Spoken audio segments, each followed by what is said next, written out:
Let us look at this new strategy, of course, leveraging on technology to fight banditry. This time around, the breakthrough coming from Delta State as well. Of course, maybe perhaps this is why they say Delta not the carry last. We can clearly see that Delta is in the lead when it comes to this fight against banditry. Of course, the locals are actually taking the leading position.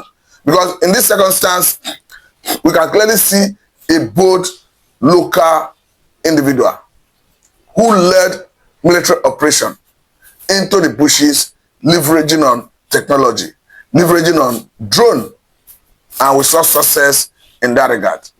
So these have actually laid credence to arguments from some school of thought that believe that when locals are integrated into the security architecture, that we are going to have a better result. I will allow you to watch that video that will shock you, that will blow your mind, that technology is the way to go, and that the locals should be the one to drive the process, just as you can see from this video. But meanwhile, watch the video as we come back to further this conversation.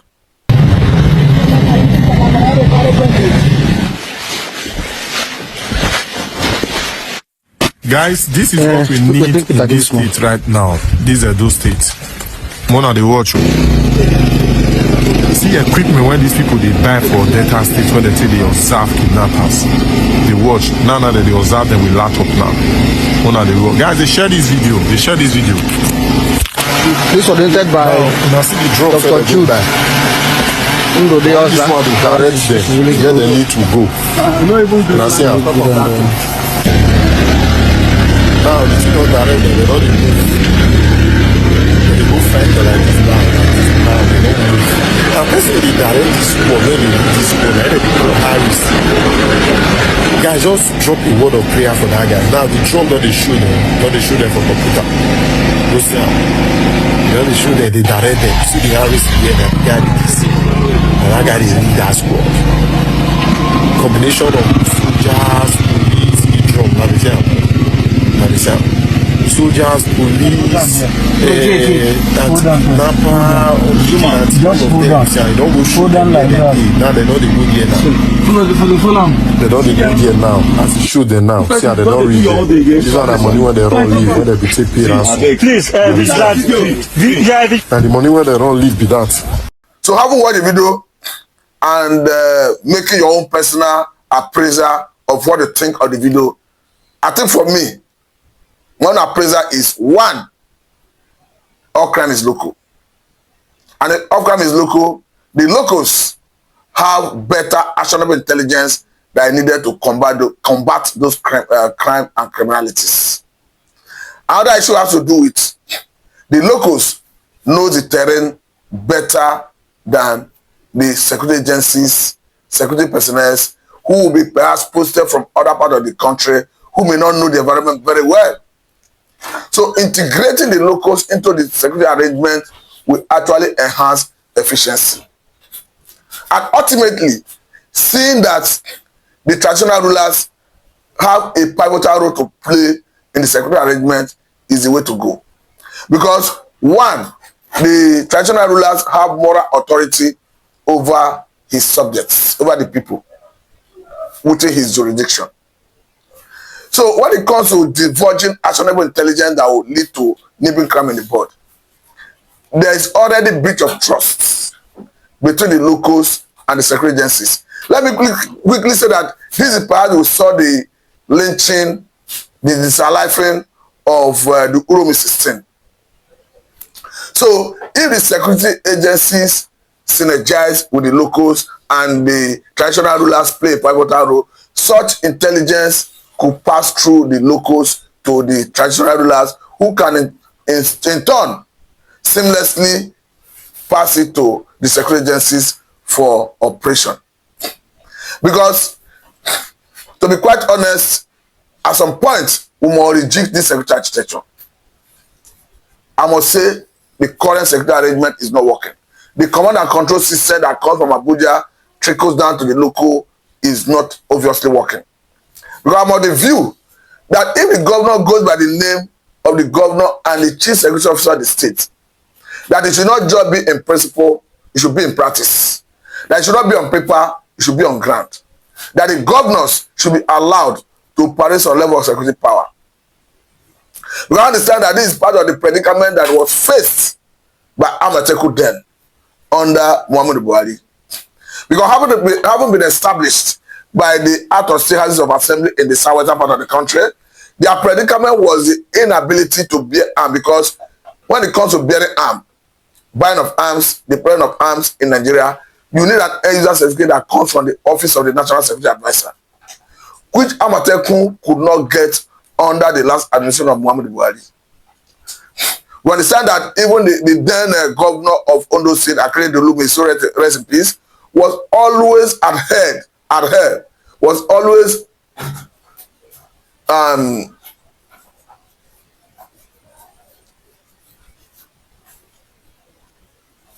so we understand that the former governor of Ondo State, Akere Dolume, so rest in peace, was always challenging Muhammadu Buhari that if you could allow civilian JTF in the north to be armed, what stops you from allowing Amateku? That is even a creation of the Act of State House of Assembly in the southern part of the country to be armed. But I have a belief that now,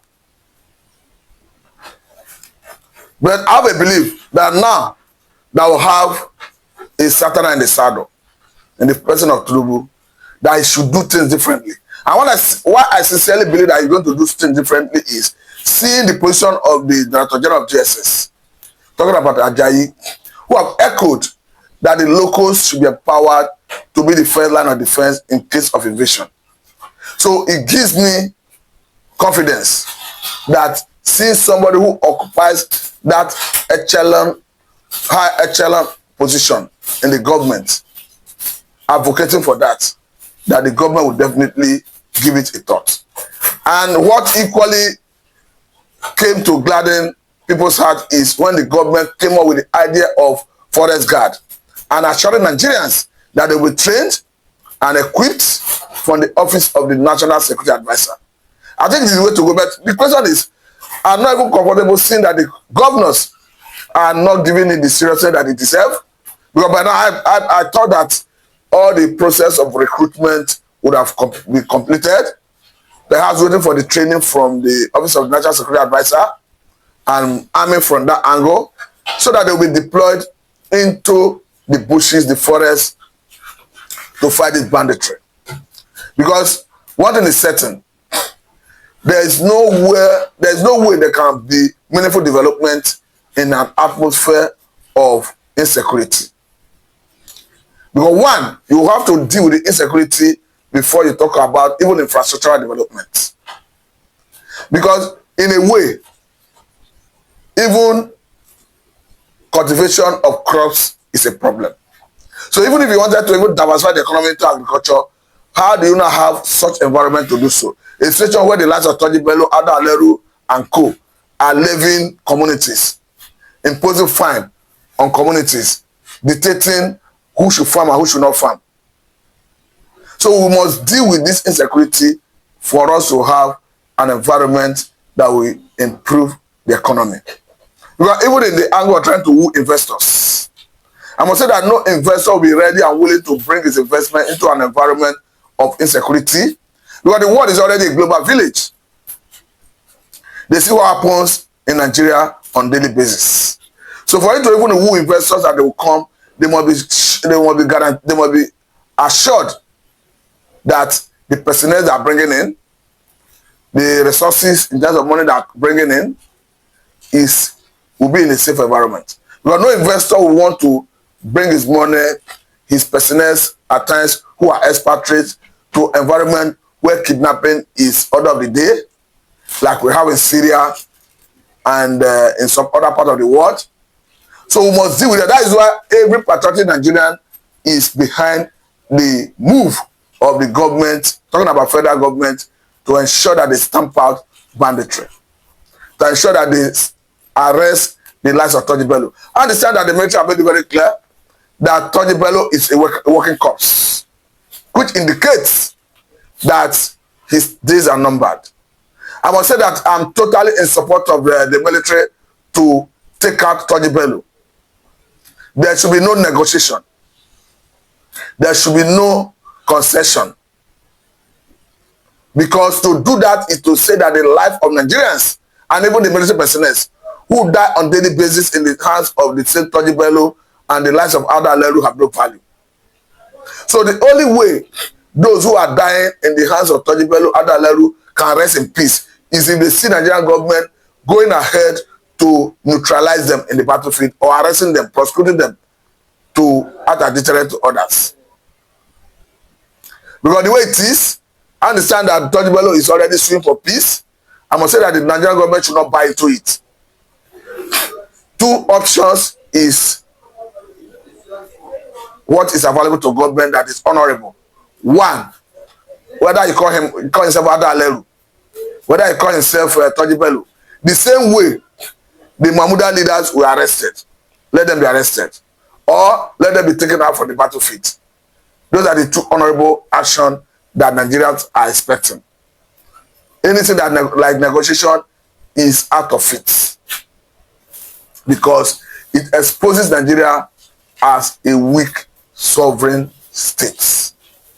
But finally, let me say that the North should rise and educate their children to stop making their children vulnerable to be radicalized, vulnerable to be recruited into Boko Haram, into Asaru terrorist organization, into ISWAP terrorist organization. Because it's very clear that by the time you born a child without parental care, without societal care, allow the child to grow in the wild, the child is a potential Boko Haram member. The child is a potential Asaru terrorist organization member. The child is a potential ISWAP member. I'm saying this because I'm concerned that the North recently tried to blame federal government for level of acts of children in the North. I must say that is unacceptable, because we understand that actually when it comes to training the Nigerian child under universal basic education, it puts the responsibility of training Nigerian child under the 3 tiers of government: the federal, the state, and the local governments. However, what behoves the federal government to do is the funding and policy direction. That responsibility they shoulder for for all the 36 states, including the southern part of the country and the northern part of the country. So the question is, why is it that we don't see as much as out of school children in the north in the south? Because in the north, you can clearly see 60-70%, 50-70%, 40-70%, 30-70%, 20-70% out of school children in some states in the north. We are talking about age bracket of between 6 and 16. Children within that age bracket, talking about 60-something% of them, in some cases 50-something, in some cases 30-something%, in some cases 40-something%, in some cases 20-something%, are not in school. I must say that this is a recipe for crisis.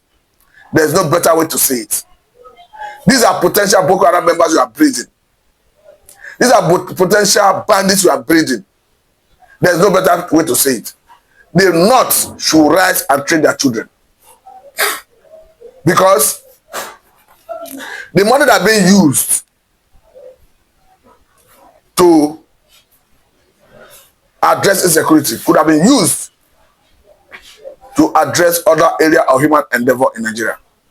Could have been used to address issues that have to do with agriculture, diversification of the economy into agriculture. Could have been used to address infrastructural decay. Could have been used to address the healthcare sector. Because currently we understand that there is mass exodus of Nigerian doctors, of course, health takers generally, out of the country. And if the money that we are using to fight insecurity would have been used to address the emergency in health sector, most of the doctors, most of the healthcare workers who leave the country in their numbers could have stayed behind. So that is why the northern leaders must, as a matter of honest urgency and necessity, rise to educate their children, to take their children out of the streets. Because that is why at times when it comes to issue of Boko Haram, they will tell you it's ideological base. It's ideological base because the children they refuse to train in school. Boko Haram members will not take them, write their own value system in the children, give them their own orientation, and their orientation is inclined to the religion that is prevalent in the environment. That is why a child could be trained and made to believe that Western education is a sin. Because we understand that the meaning of Boko Haram means that Western education is a sin. And the child will believe it. The child will accept to go for suicide mission. Because the leaders fail to do the right thing. Fail to train their children. So this is like a candid advice. I think this is perhaps the reason Sanusi, the emir of Kano, is hated in the north. Because this is a man who tell truth to power. Who often tell northern leaders, address these issues, train your children. Even as a Jonathan showed the way when he started building emergency schools in places across the northern part of the country. It's quite unfortunate that when the Muhammad Buhari took over, one would have expected that he would have taken cue from what the Jonathan was doing. And that even the northern governors would have taken cue from that to start building the same thing. Nobody is saying the northern leaders should not allow their children to acquire Islamic knowledge because that is what they believe in. That is what is predominant in the environment. But why you do that? Equally allow them to acquire Western education that will help them to develop their human capital. That will even make them to help to bring to the table when it comes to workforce, when it comes to people that are needed to solve problems in the country. Because without human capital development, of course, the country is nowhere. And after refusing to educate their children, they will now turn around to force everybody to adopt quota system. You know that based on meritocracy, they cannot compete with the South. If not for proliferation of private schools, state schools, talking about tertiary institutions, the North would have succeeded in asking the South to vote for them because of the quota system they introduced. Because what the quota system simply means is, if you are admitting students for tertiary institution, and you are taking 10 from Lagos on the basis of the highest in JAM, maybe the highest in Lagos is scoring perhaps, let's say, 280, 300. I had the best 10 in Jigawa scoring 120. It means once you take the best 10 here, it is irrespective of the number the best 10 is scoring in Jigawa, you are bound to take the best 10 from there. So the northern leaders must rise and do the needful. Thank you very much. This is Atlanta and I'm so much.